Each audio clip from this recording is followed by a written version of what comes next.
Yeah. Oh, she's eating her face.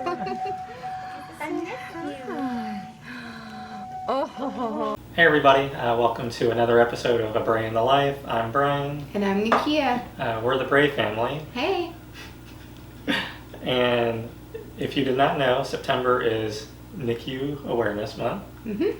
And in honor of that, we are going to talk about our time and our experience that our baby spent in the NICU. Yeah, we had enough time there. Definitely not as long as some people, but more than enough time for us. So our triplets were born at 34 weeks, Mm-hmm.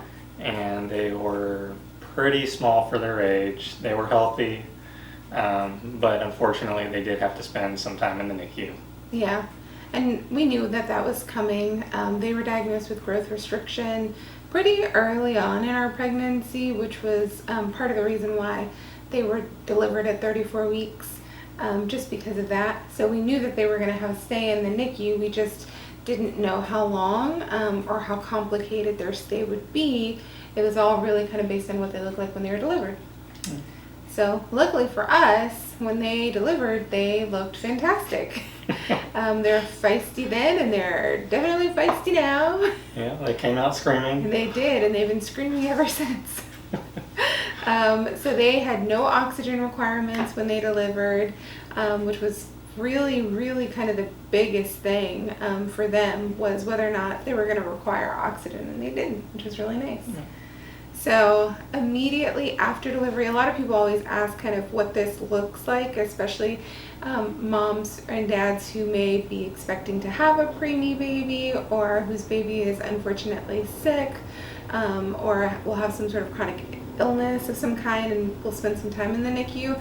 And so it's a little bit scary because they don't really know how it is going to be when their baby goes to the NICU. And even working in the hospital and delivering preemies on a regular basis, I didn't even really know what it was going to look like to have a baby in the NICU. And it was really scary for me, just knowing that they would have to go there and they wouldn't be able to come home.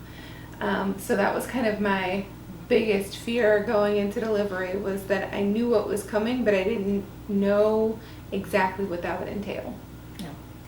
We had a C-section. Mm-hmm. Yep. And we were in the OR when they delivered all the babies. Yeah. And they took them from the OR to where? They go next door at our hospital to a place called the resuscitation room, which is literally just right next door in the OR. It's between the other ORs. But for triplets, it's the only place that gives them enough room to actually work on all three babies at the same time.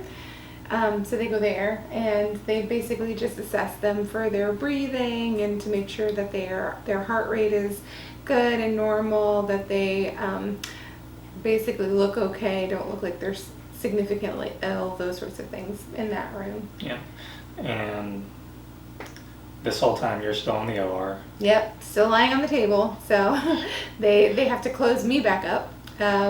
So I didn't get to go, obviously, and I really only saw the babies for a couple of seconds. They showed them to me, and I was able to tell everyone their names as they were delivered. But then they left and went to the resuscitation room, and so Brian actually went to be with them because I didn't want them to be alone. Yeah. Yep. So I got to be with them in the resuscitation room, Mm-hmm. and I followed them to the NICU Yep. to see where they were, and went back to the OR. Yeah. Spent time with you. And I was only in the OR for, it wasn't really much longer after that, but I was completely numb from the waist down because of my spinal. So unfortunately, kind of the other sucky part that I knew was coming that I couldn't really do anything about was that once the babies went to the NICU, I actually couldn't go see them until my spinal wore off, which took a few hours. And so it was my goal really to get as quickly as possible to get to the NICU. So as soon as I could feel my toes and felt like I could be safe standing to get into a wheelchair, that's what I did, and we rolled on to the NICU. Well, we did not, because That's true. unfortunately, due to COVID, they have some New policies. Yeah, new policies and restrictions. So we actually could not visit the NICU at the same time. Initially On the first day. So we had to take turns going to see our babies, which was hard. That sucked. That was really awful. Especially because you have so many and it's hard to want to be with all of them at the same time, and you just can't. You don't have enough hands. So that kind of sucked, but it was nice to be able to go and see them. And we did actually, on that first day, we did get to hold all three of them at the same time individually. So we were able to get some pictures of that. So that was actually really nice. The NICU staff was really great about that. Yeah, they were. Yeah. So they were in the NICU for about a week. And they were really only in the NICU for a week because of their IVs. Yeah. So they, Bella had an umbilical vein catheter, which is a higher level IV. And then Charlotte had, I think she had a PICC line. Well, they tried to do a UVC and couldn't get it. And then she ended up with a PICC line. And then Emma just had a peripheral IV. So just like a regular IV that anybody would have. But they kept blowing, poor thing. So she had to keep getting stuck, which really sucked. Yeah. It was really awful. My poor baby was a pincushion. But because of the umbilical vein catheter and the PICC line, after a couple of days, our babies were doing so well, they really wanted to transition them to the step-down unit or the intermediate special nursery, but they couldn't because of those higher level IV access points. So until those came out, they had to stay in the NICU, and they wanted to keep them together, which was kind of nice. Yeah. So, eventually they did allow us to both go to the NICU at the same time. Yeah. But we had to visit different babies. Because of COVID, we had to stay socially distanced, even though we're not socially distancing anymore. But they put them on a nice routine there. Every 3 hours they did what's called touch time, which means taking their temperature, changing their diaper, and feeding them. Yeah. So as much as possible, we try to arrange our visits to the NICU around touch time. Yeah, and they're really, really encouraged for parents to participate in the touch times as much as possible. I think it just kind of gives you a little bit more of a feeling of bonding with your baby, because you can't be with your baby all the time. And it's a little bit hard. It's a lot hard to see your baby in their giraffe with all these lines and IVs and all these things hooked up to them. It's a very different experience than when you just, have a full-term healthy baby with no major issues, and they hand you your baby and you can snuggle and do all those things, and you don't have to worry about all their lines and things. So it's definitely very different, but touch time really, really helped, because the nurses are there to help you with all these cables and cords and their spaghetti noodle mess that they make, and it's really, really, really helpful. I think. Yep. All right. So I guess the main thing that they were doing in there was just trying to grow. Yeah. Because they were so small. So initially everybody had a feeding line. Yeah. Everybody had some type of IV. But they were also bottle feeding. Yep. And they were doing it like a champ. Most of the time. Most of the time. Emma was not on board with it initially, but she jumped on board within about a week. Yeah. They call them feeders and growers when they really don't have anything else to do. So they have to learn how to feed or learn how to eat, and then they have to grow. So our babies just had to get over 4 pounds, and it took them a little bit of time to do that. I know initially Charlotte was only getting about 2 mLs or 2 milliliters of donor breast milk until my milk came in, which is like nothing. Literally, it's like nothing. But that was all she was taking initially, and by the end of about a week or so, she was up to 30. So she was doing pretty great, and she was our little one. So the other 2 were knocking it out of the ballpark from the beginning. Yeah. So after about a week, they did get to transition to the ISN, or the intermediate special nursery. Yep. Which is like a step down unit. Yeah. It's not quite as hectic as the NICU. Yeah. But the only thing about the ISN was all our girls couldn't be in the same room together. Yeah, because they're set up as pods, so they only had 2 beds with 2 like central monitors, so they couldn't have all 3 of them in there because they needed them all to be on monitoring. Yeah. So Emma was next door. Yeah. But otherwise, it was pretty similar to the NICU. We had the same touch times. We still visited. Yep. And to feed every 3 hours. Yep. Which really helped coming home for sure.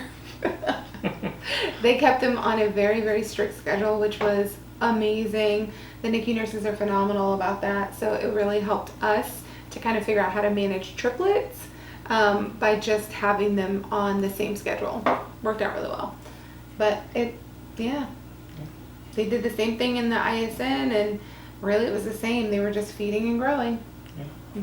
And after about a week in the ISN, week and a couple of days, Emma and Bella had actually gained enough weight so that they could come home. Yeah. So they had to hit 4 pounds before they would even allow them to do the car seat challenge, which is where they put them in their car seat while they're still monitored for an hour and a half to make sure they can breathe.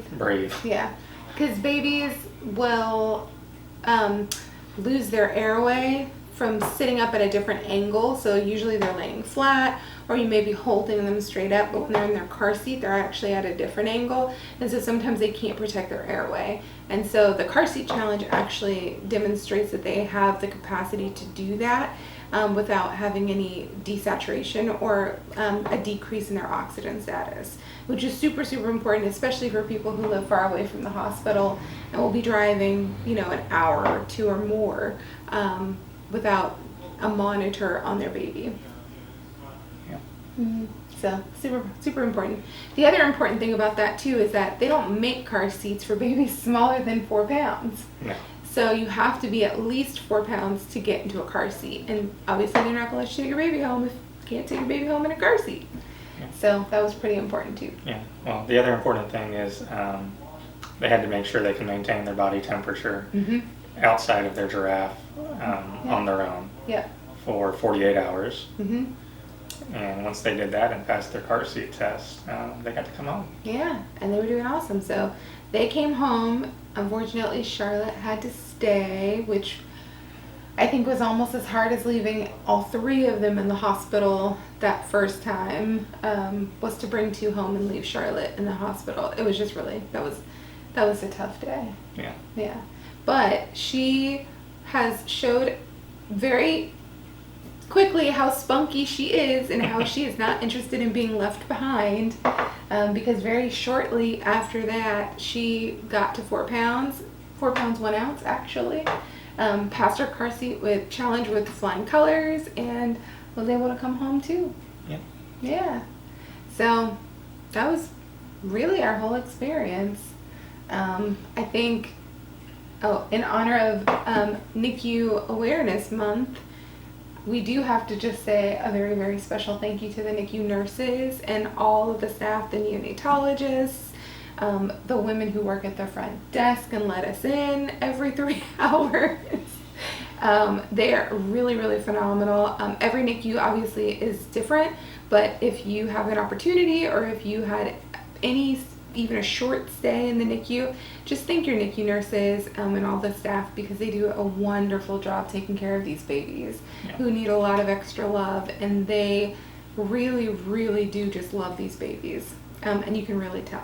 So like we said before, when we got to the intermediate special nursery, or the step down unit, our babies couldn't all be in the same room. So Charlotte and Bella were in one room, and Emma was actually in the room next door with a different baby.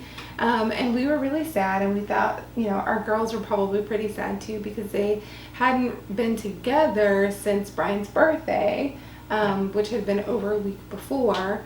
But our NICU nurses were awesome. I really cannot praise them anymore. They're phenomenal. And they actually helped us get our girls together for a short time so that they could hang out and play together a little bit.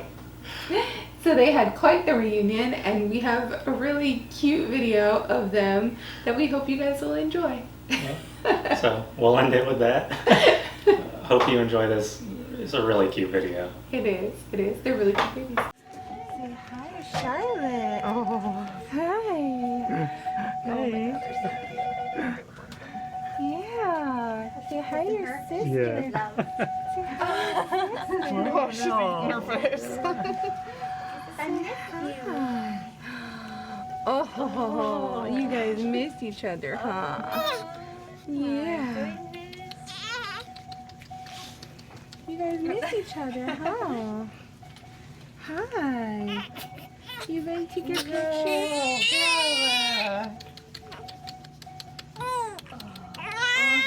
I know. You ready? You gonna take your picture? Ready? 1, 2, 3. 1, 2, 3, cheese. 1, 2, 3, cheese. Okay. 1, 2, 3, cry. Okay. 1, 2, 3. 1, 2, 3. Charlotte, don't pull that out. Don't go back in there. Don't pull that out. Don't pull that out. Sorry, I'm sorry. I know, I'm sorry. Your sister did it. I know. She tried to get you. She tried to get you. Okay. Ready? 1, 2, 3. Bless you. 1, 2, 3. Bless you. Bless you. Oh my goodness. Oh, Charlotte. Honey. She doesn't like that. I know. We're having to share the spotlight with everybody. Look this way, honey. No, not you too, Miss Bella. Yeah. Can we fix Charlotte's hat so it's a little more straight on? Oh, pumpkins.